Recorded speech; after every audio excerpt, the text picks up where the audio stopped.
आंखों की जितनी भी बीमारियां होती हैं उसमें से बहुत सी बीमारियां इस कारण होती हैं क्योंकि हम अपना जो आज्ञा चक्र का तत्व है उसे नहीं संभालते। आज्ञा चक्र का मुख्य तत्व यह है कि मनुष्य को अत्यंत पवित्र चीजें पढ़नी चाहिए। जो कुछ अपवित्र है उसे नहीं पढ़ना चाहिए। लोग कहते हैं उसमें क्या है, हम वहां चले गए, अब हमको तो सभी से बात करनी पड़ती है, हमारा धंधा ऐसा, तो आपकी आंखें भी खराब हुई। जो चीजों से आपकी आंखें खराब होती हैं वो चीज आप क्यों पढ़ते? गलत आदमियों की तरफ देखने से भी अपनी आंखें खराब हो जाती हैं। कल मैंने आपसे बताया था कि ईसा मसीह ने एक कहा था कि आपसे कहा है कि thou shalt not commit adultery but I tell you thou shalt not have adulterous eye. ये बड़े जोर के साथ उन्होंने कहा कि आंख में अगर एडल्ट्री है तो आपकी आंखें कमजोर हो जाए। इसका यह मतलब नहीं कि अगर आपने चश्मा लगाया तो आप गलत आदमी। किस उम्र के बाद तो चश्मा लगाना ही पड़ता है, ये तो जीवन का नियम ही है। लेकिन आंखें खराब होने में बहुत सारे कारण होते हैं, उसमें से ये भी एक कारण है। अब बहुत से लोग हैं उनका चित्त जो है वो पूरी समय क्षिप्त रहता है, यूं इस तरह से दौड़ते रहता है। वो एक मिनट भी अपनी आंख स्टेडी नहीं रख सकते, पूरी समय आंख यूं यूं यूं यूं चलती रहेगी और उनको ये भी नहीं पता चलता कि वो आंख क्यों घुमा रहे हैं। बार बार इधर देखेंगे उधर देखेंगे, क्या देख रहे हैं परमात्मा? आंख पे जो सबसे बड़ा असर आता है वो आता है आपकी कार्य पद्धति का। समझ लीजिए आप अति कार्य करते हो, बहुत ज्यादा आप काम में लगे हो, अति करनी हो, हालांकि आप अच्छा ही काम कर रहे हैं, बुरा काम नहीं कर रहे हो, अच्छा ही काम कर रहे हैं। ऐसा बुरा काम नहीं है जो अपवित्र काम है, और पवित्र भी नहीं है, एक न्यूट्रल काम आप कर रहे हैं। लेकिन आप बहुत अगर काम करते हैं और बहुत आप पढ़ते हैं और बहुत सिलाई करते हैं और बहुत आप वाचन करते हैं और बहुत आप सोचते हैं, तब भी आपकी आंखें खराब हो जाती हैं। इसका कारण यह है कि जब आप अति कर्म करते हैं तो आप परमात्मा को भूल जाते हैं। आपका ईश्वर प्रणिधान बैठा हुआ नहीं, आप ईसा मसीह को भूल जाते हैं। वो पढ़े लिखे नहीं, उन्होंने एक अक्षर भी नहीं पढ़ा हुआ, वो एक भी स्कूल में नहीं गए थे, वो एक कॉलेज में भी नहीं गए थे, ना उन्होंने कभी कोई शिक्षक देखा था। लेकिन आज उनके नाम से यूनिवर्सिटीज खोली हुई हैं, बड़े बड़े उनके थियोलॉजिकल कॉलेजेस बने हुए हैं और वहाँ थियोलॉजिकल कॉलेज में प्रोफेसर बना बना करके बड़े बड़े चर्चेस बना लिए। उन चर्चेस में ये सब, मेरे ख्याल से इनको तो सबको जोकर ही कहना चाहिए, मेरे को तो जोकर ही लगते हैं। क्योंकि जो आदमी ग्रेजुएट होता है परमात्मा का वो तो ठीक है, लेकिन जिन्होंने कोई ग्रेजुएशन ही नहीं करा, जिन्होंने परमात्मा से कोई दीक्षा ही नहीं पाई, वो अपने बड़े बड़े आपस में तामझाम लगा करके और सोचते हैं कि वाह हम कितने बड़े आदमी हैं, और बड़े सीरियसली वो चले जाते हैं, यानी बड़े बेवकूफ जोकर्स हैं। जब आपके अंदर अभी तक आत्म साक्षात्कार भी नहीं हुआ, जब आपके अंदर अभी तक ज्ञान की रेखा भी नहीं आई, जब आपके अंदर प्रकाश भी नहीं आया, तब आप इस तरह का ढोंग और ढकोसला क्यों करते? आप इस तरह से बन के घूमते हैं कि जैसे कोई आप बहुत बड़े महात्मा है और आप उसमें इलेक्शन होते हैं। आपने अभी पोप के इलेक्शन के बारे में पढ़ा है, क्या क्या दुनिया में ढोंग और ढकोसले होते हैं। उसको देख देख करके हमारे जैसे इंसान को ये लगता है कि हे परमात्मा, वो ईसा मसीह को कभी ये समझ पाएंगे या नहीं। पहले तो उन्होंने क्रूसीफाई किया और अब आज उनका मजाक बना रहे हैं, उनका नाटक बना रहे हैं। हमारे यहाँ भी ऐसे बहुत से जो शंकराचार्य बन के घूम रहे हैं, वो भी हमारे यहाँ बड़े बड़े, आजकल मैंने सुना एक शंकराचार्य जी सोने का अपने मुकुट बना रहे हैं और सोने का वो बड़ा भारी छत्र बना रहे हैं, क्योंकि उन्होंने सोचा कि पोप के पास है तो मेरे पास क्यों नहीं। वो ऐसा छत्र सर पे ढक से गिरेगा कि ठिकाने लग जाएंगे सारे शंकराचार्य।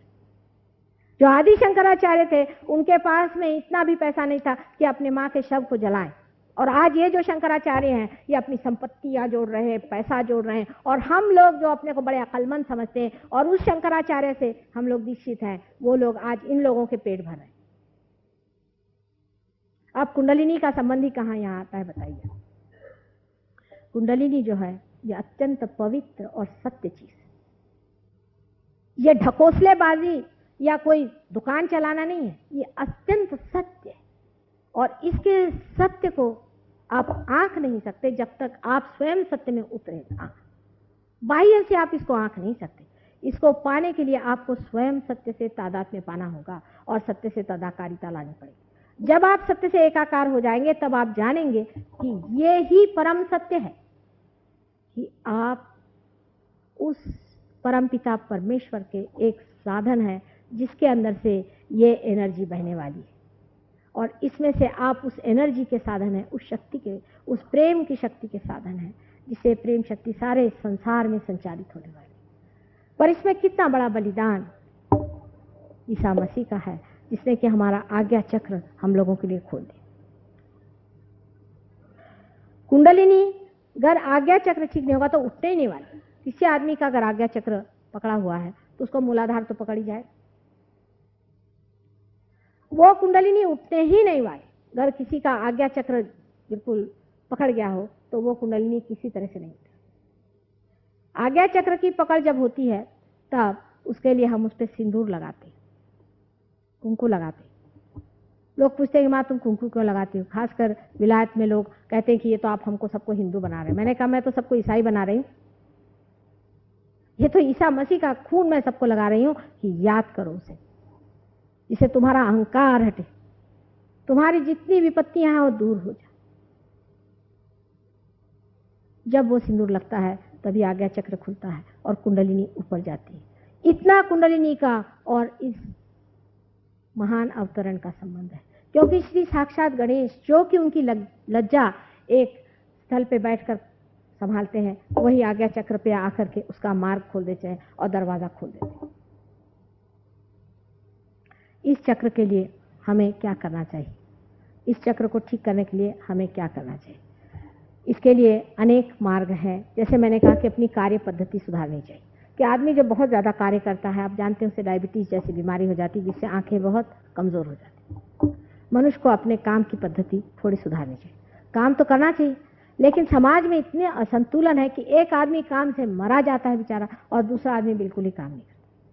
इस असंतुलन को परमात्मा नहीं ठीक कर सकते, मनुष्य ठीक कर सकते हैं कि सबको काम करना चाहिए, जिससे सब लोग काम का बोझा बांट लें। ये नहीं कि एक आदमी तो उसकी आंखें फूट जाएं, वो बिल्कुल कमज़ोर हो जाए, उसे डायबिटीज़ हो जाए, वो बिल्कुल अर्ली एज में उसकी डेथ हो जाए, उसको हार्ट अटैक आ जाए, और दूसरे आदमी जो हैं वो बिल्कुल आलस्य में पड़े रहें। इसलिए ये समाज का जो संतुलन है मनुष्य में आना चाहिए, और मनुष्य को समझना चाहिए कि कोई सी भी एक अतिशयता से समाज ही दूषित हो जाता है। इसलिए ये योग्य नहीं है कि आप इस तरह के एक अतिशय में पड़े। अपनी कार्य पद्धति को ठीक करें। कार्य पद्धति को ठीक करने का मतलब यह है कि थोड़ा समय आप अपने आँख को भी रिलैक्स करें, और उसके लिए बहुत सारे सहयोग में व्यवस्थाएं हैं कि आँख को किस तरह से रिलैक्स किया जाता है, किस तरह से प्रकाश और सूर्य से अपने आँख को प्लावित किया जाता है। पहले रियलाइजेशन लेकिन ज़रूर होना चाहिए, उसके बाद में हम अपनी आँखों को किस तरह से ठीक कर सकते हैं, उसके ऊपर का बोझा कैसे हटा सकते हैं, उसको रिलैक्स किस तरह से कर सकते हैं। इसके अनेक विध हमारे पास में ऐसे व्यायाम आदि प्रकार हैं जिससे आप अपनी आँखें ठीक कर सकते हैं, और उसे अपने आज्ञा चक्र को भी आप ठीक रख सकते हैं। पर सबसे अच्छी चीज़ यह है कि आप अपने अहंकार की ओर नज़र रखें और उससे बात करें। उसे कहना, अच्छा अब आप अहंकार में आ गए, अब आप महाराज कहाँ जा रहे हैं, आपका क्या विचार हो रहा है, आप अपने अहंकार में अब क्या करना चाहते हैं। इस तरह से आप अपने ही को एड्रेस करते जाएं। अपने शीशे में अपने को देखें और कहें, वाह क्या कहने आपके, आप अपने को बहुत बड़े आदमी समझते हैं। इस तरह से अगर आप अपने अहंकार से बातचीत करें तो अगर अहंकार की वजह से अगर कोई प्रेशर हो आँख पे तो वो भी निकल जाएगा। अब दूसरी साइड जो है आज्ञा चक्र की पीछे की, जिसे कि हम ईसा मसीह का पिछला हिस्सा कहें या महागणेश उसे कहते हैं, कि जब गणेश महागणेश हो गए तभी वो ईसा मसीह की तरह से आए हुए हैं, और ईसा मसीह बीचों बीच होते हैं, और उसके चारों तरफ ये 11 रुद्रों का राज्य है। ईसा मसीह उसके प्रभुत्व में है, उनके ये 11 रुद्र, उसमें से महागणेश और षडानन आदि 11 रुद्र उनके चारों तरफ में हैं।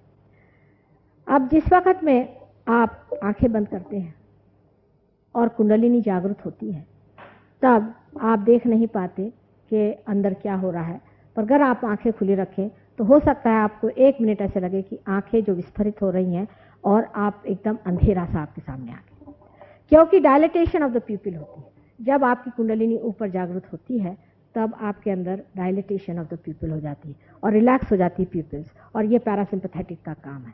ये आप अगर रियलाइजेशन के बाद भी देखें, और अगर कुंडलिनी अभी तक ब्रह्मरंध्र को छेद न दे, ऐसे आदमी की अगर आप पुतलियाँ देखें तो इतनी बड़ी बड़ी काली काली दिखाई देती। लेकिन अगर कुंडलिनी छेद जाए तो आँख में एक तरह की चमक आ जाती है। ऐसे आदमी की आंखें हमेशा चमकती रहती हैं, वो चाहे वृद्ध हो जाए तो भी ऐसे आदमी की आंखें चमकती रहती हैं, और इस तरह से आप पहचान सकते हैं कि ये आदमी पार है या नहीं। राक्षसों की आंखें आप पहचानते कैसे?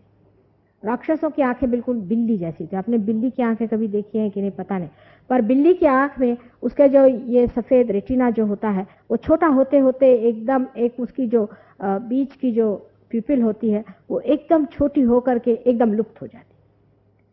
अगर राक्षस आपको अपनी आंखें थोड़ी देर देखने दें, क्योंकि राक्षस लोग इतने अपने को छिपा करके आए कि आप उनको पहचान नहीं पाते, पर बहुते गुरुओं को अगर आप जाकर उनकी आंखें देखें तो आपको ये उनमें दिखाई देगा कि थोड़ी देर में उनकी आंखें जाकर के एकदम लुप्त होती। ज़्यादातर वो आंखें अपनी चुराएंगी। अगर आपने आपकी और उनकी आंखें हुई तो आप देख सकते हैं कि एकदम बिल्ली जैसी उनकी आंखें एकदम चट से अंदर घूम जाती। यह उसकी पहचान है, क्योंकि वहाँ ईसा मसीह का तत्व नहीं, ईसा मसीह वहाँ जागे हुए नहीं। वहाँ पर अत्यंत घृणित इस तरह की विचारणा और मंत्रणा होती रहती है, और उस वजह से वो आपसे डरते हैं। बहुत से ऐसे भी लोग होंगे कि जिनको आप छुइए तो उनको शॉर्ट सर्किट हो जाएगा, धड़ से नीचे गिर जाए। बहुत से ऐसे भी प्रेतात्माएं हैं जो कि संसार में विचरण कर रहे हैं, अपने को गुरु कहते हैं। अगर उनको आप हार पहना जाए तो आप पे हार फेंक देंगे, वो आपको छूने नहीं देंगे, आपका हार भी वो नहीं पहन सकते। इतने निम्न स्तर के लोग हैं, उनका शॉर्ट सर्किट हो जाता है। अब ये तो गहन बातें हैं और सूक्ष्म बातें, इनको आप बाद में देखिएगा। लेकिन अभी हम लोग जो बात कर रहे थे ईसा मसीह के बारे में, वो ये है कि उनके चिंतन से, उनके विचार से हमारी आज्ञा चक्र ठीक हो सकता है।